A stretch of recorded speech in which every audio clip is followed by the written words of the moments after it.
Assalamualaikum warahmatullahi wabarakatuh. Selamat pagi Bapak Ibu dosen dan teman-teman sekalian. Izinkan saya untuk memperkenalkan diri. Nama saya Gusti Raffi Sanjani. Saya dari kelas MJ 703. Pada kesempatan kali ini saya akan mempresentasikan mengenai kunci keberhasilan organisasi dalam menghadapi persaingan bisnis yang di mata kuliah manajemen strategis. Di era globalisasi dan perkembangan teknologi yang sangat pesat seperti di masa sekarang ini, setiap organisasi maupun perusahaan dituntut untuk mampu beradaptasi dengan perubahan yang terjadi, seperti persaingan bisnis yang semakin ketat, lalu kebutuhan konsumen terus berubah, dan juga perkembangan teknologi memunculkan tantangan dan peluang baru. Oleh karena itu, perusahaan itu membutuhkan suatu perencanaan yang matang agar dapat bertahan dan berkembang. Salah satunya dengan cara mencapai hal tersebut adalah dengan menerapkan manajemen strategi. Nah, pada kesempatan ini saya akan membahas mungkin dari pengertian manajemen strategi, terus tujuan manfaatnya, analisis hubungan internal dan eksternal, formasi strategis, dan implementasi strategis, evaluasi strategis, keunggulan kompetitif, dan juga contoh penerapan dalam dunia bisnis ini. Baik, kita akan langsung ke pembahasan mengenai pengertian manajemen strategik. Nah, apa sih itu manajemen strategik?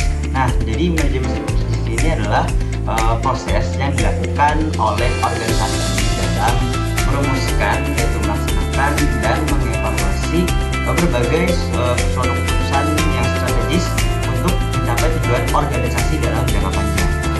Nah, manajemen strategis ini tidak hanya berfokus pada penyusunan rencana, akan tetapi juga memastikan bahwa seluruh sumber daya perusahaan dan bisa digunakan secara efektif dan juga efisien supaya mampu bersaing dengan perusahaan lain. Nah, adapun tujuan dan manfaat dari manajemen strategi ini, yaitu penerapan manajemen strategi ini mempunyai berbagai tujuan dan manfaat. Yang pertama yaitu adalah membantu perusahaan untuk mencapai tujuan dalam jangka panjang secara lebih terarah. Lalu yang kedua ini meningkatkan kemampuan perusahaan dalam menghadapi perubahan lingkungan bisnis yang terus berkembang. Lalu yang ketiga ini mempermudah proses pengambilan keputusan karena perusahaan ini sudah memiliki arah dan prioritas yang jelas. Lalu yang keempat ini meningkatkan efisiensi penggunaan sumber daya seperti tenaga kerja, modal, teknologi, dan juga waktu. Lalu yang kelima ini menciptakan keunggulan kompetitif sehingga perusahaan bisa bersaing dengan para kompetitor. Adapun tujuan dan manfaat manajemen strategis itu yang pertama ada membantu perusahaan mencapai tujuan dalam panjang secara umum. Lalu yang kedua meningkatkan kemampuan perusahaan dalam menghadapi perubahan lingkungan bisnis terus yang berkembang. Nah, lalu yang ketiga ini mempermudah proses pengambilan keputusan karena perusahaan sudah memiliki arah dan prioritas yang jelas. Lalu yang keempat ini meningkatkan efisiensi penggunaan sumber daya seperti tenaga kerja, modal, teknologi, dan waktu. Lalu yang kelima ini ada menciptakan keunggulan kompetitif sehingga perusahaan bisa bersaing dengan para kompetitif lainnya. Nah, setiap manajemen juga bisa membantu perusahaan dalam mengurangi risiko bisnis karena setiap keputusan didasarkan pada analisis yang matang, bukan hanya sekedar perkiraan. Tentu saja, lingkungan ini ada dua. Yang pertama ada lingkungan internal dan juga eksternal. Lalu untuk internal sendiri seperti apa? Nah, langkah penting dalam manajemen strategi ini adalah melakukan analisis kegiatan internal. Nah, analisis internal ini bertujuan untuk mengetahui kondisi perusahaan dari dalam sehingga manajemen bisa memahami apa aja kekuatan dan kelemahan dari organisasi tersebut. Lalu beberapa aspek yang biasanya dianalisa adalah yang pertama adalah sumber daya manusia. Perusahaan juga perlu mengetahui nih apakah karyawan mempunyai kompetensi, pengalaman, dan juga keterampilan yang memadai. Nah, kedua, kondisi keuangan. Perusahaan juga harus mengevaluasi kemampuan modal, terus arus kas, dan juga tingkat keuangan. Lalu yang ketiga ini operasional perusahaan. Hal ini mencakup produksi proses dalam efisiensi kerja, penggunaan teknologi, hingga kualitas produk. Lalu yang keempat ini ada pemasaran, yang dimana perusahaan harus mengetahui nih seberapa kuat sih merek yang dipunyai, bagaimana strategi promosi dilakukan, dan bagaimana tingkat kepuasan pelanggan. Nah, yang kelima ini, teknologi informasi di era digital penggunaan menjadi salah satu faktor penting yang menentukan daya saing perusahaan. Nah, dari hasil analisis internal ini akan menunjukkan bahwa kekuatan yang bisa dimanfaatkan ini dan kelemahan yang harus diperbaiki. Setelah melakukan analisis internal dan eksternal, kita akan selanjutnya ada yang namanya analisis SWOT. Nah, setelah kita melakukan analisis internal dan eksternal sendiri, langkah berikutnya adalah kita menyusun analisis SWOT. Nah, SWOT ini merupakan tingkatan dari strength, weakness, opportunities, dan juga threat. Nah, yang pertama ada strength atau ada kekuatan unggulan yang dipunyai perusahaan. Misalnya kualitas produk yang baik atau merek yang sudah dikenal masyarakat, atau mungkin dalam contoh kata lain mungkin seperti perusahaan sepatu Nike, atau mungkin sepatu Adidas dan lain. Nah, kalau untuk ini itu adalah kelemahan, yang dimana kekurangan seperti model terbatas atau promosi produk efektif. Nah, weakness ini ada suatu kelemahan yang dimana kita seperti kelemahan itu di pemasaran, dimana program ini kurang efektif. Lalu di sini ada opportunities. Nah, yang dimana peluang merupakan kondisi eksternal yang bisa dimanfaatkan, misalnya meningkatkan penggunaan teknologi digital atau bertambahnya permintaan pasar. Nah, lalu di situ ada threat atau ancaman, adalah faktor eksternal yang bisa menghambat perusahaan seperti munculnya pesaing baru atau perubahan regulasi pemerintah. Nah, melalui analisis ini perusahaan bisa menentukan strategi yang paling sesuai dengan kondisi yang dihadapi.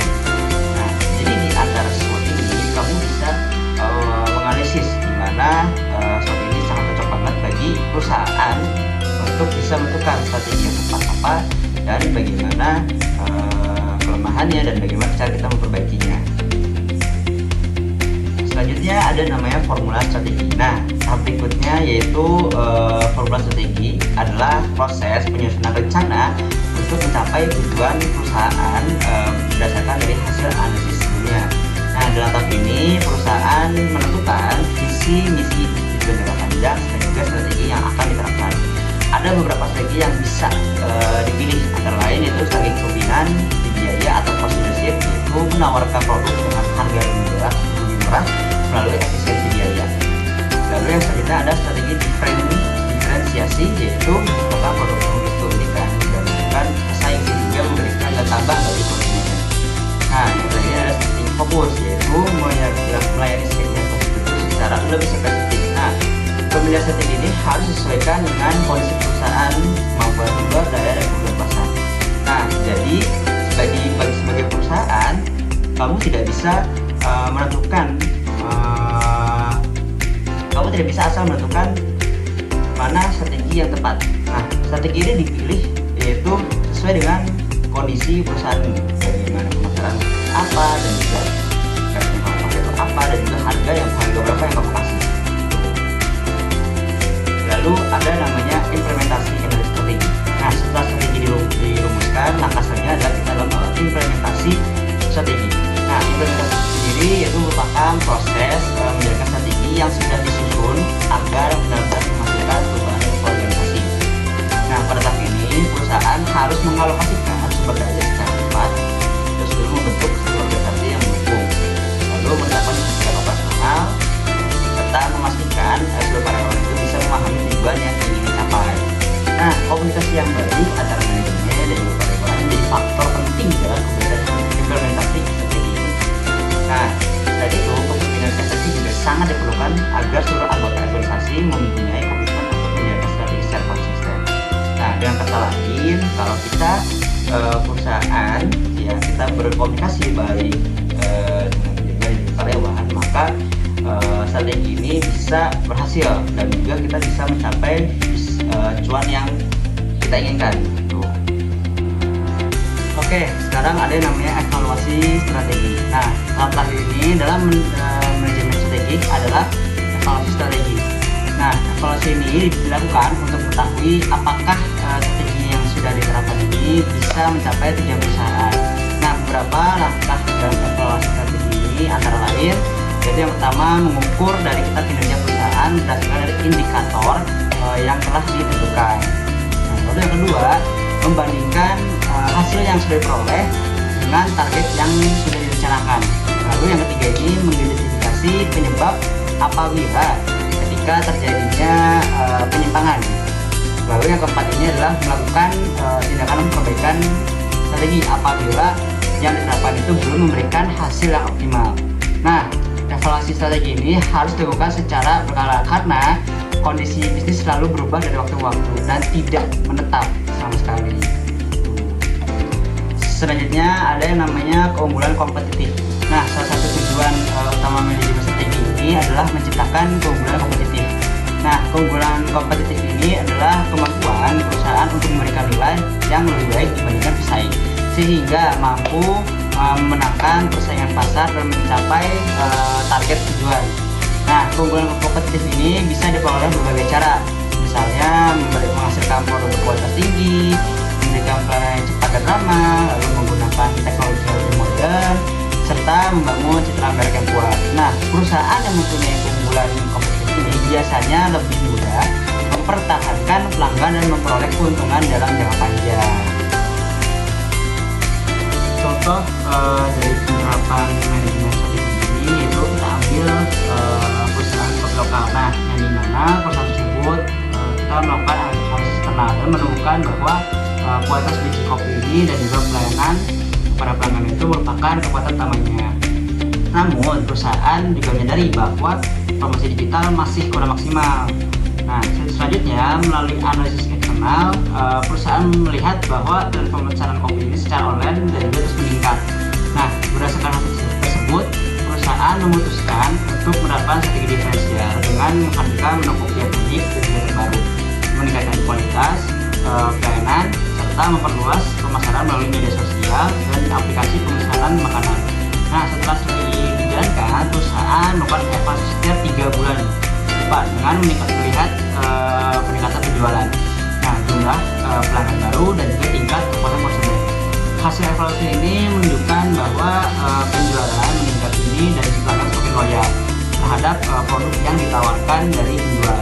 Nah, contoh tersebut ini juga menunjukkan bahwa manajemen strategi juga menunjukkan bahwa perusahaan membantu mengambil keputusan berdasarkan dari hasil analisis yang sistematis, bukan hanya berdasarkan dari perkiraan saja. Lalu untuk sebagai kesimpulan sekaligus penutup, misalnya manajemen strategi ini merupakan adalah proses penting yang membantu organisasi dalam merencanakan, melaksanakan, dan mengevaluasi strategi untuk mencapai tujuan jangka panjang. Nah, tahapan manajemen strategi ini dimulai dari analisis lingkungan, internal dan eksternal, penyusunan analisis SWOT, formulasi strategi, implementasi strategi, hingga evaluasi strategi. Nah, melalui penerapan manajemen strategi yang baik, perusahaan dapat meningkatkan efisiensi, lalu menghadapi perubahan lingkungan, lalu menciptakan keunggulan kompetitif, serta mempertahankan keberlangsungan usaha dalam jangka panjang. Nah, oleh karena itu, setiap organisasi, baik perusahaan besar, usaha kecil, dan menengah, maupun organisasi yang berlaba, perlu menerapkan yang namanya manajemen strategi agar mampu bersaing dan berkembang dengan perubahan dunia yang semakin dinamis. Demikian presentasi biasa dari saya. Mohon maaf apabila ada kesalahan. Wassalamualaikum warahmatullahi wabarakatuh.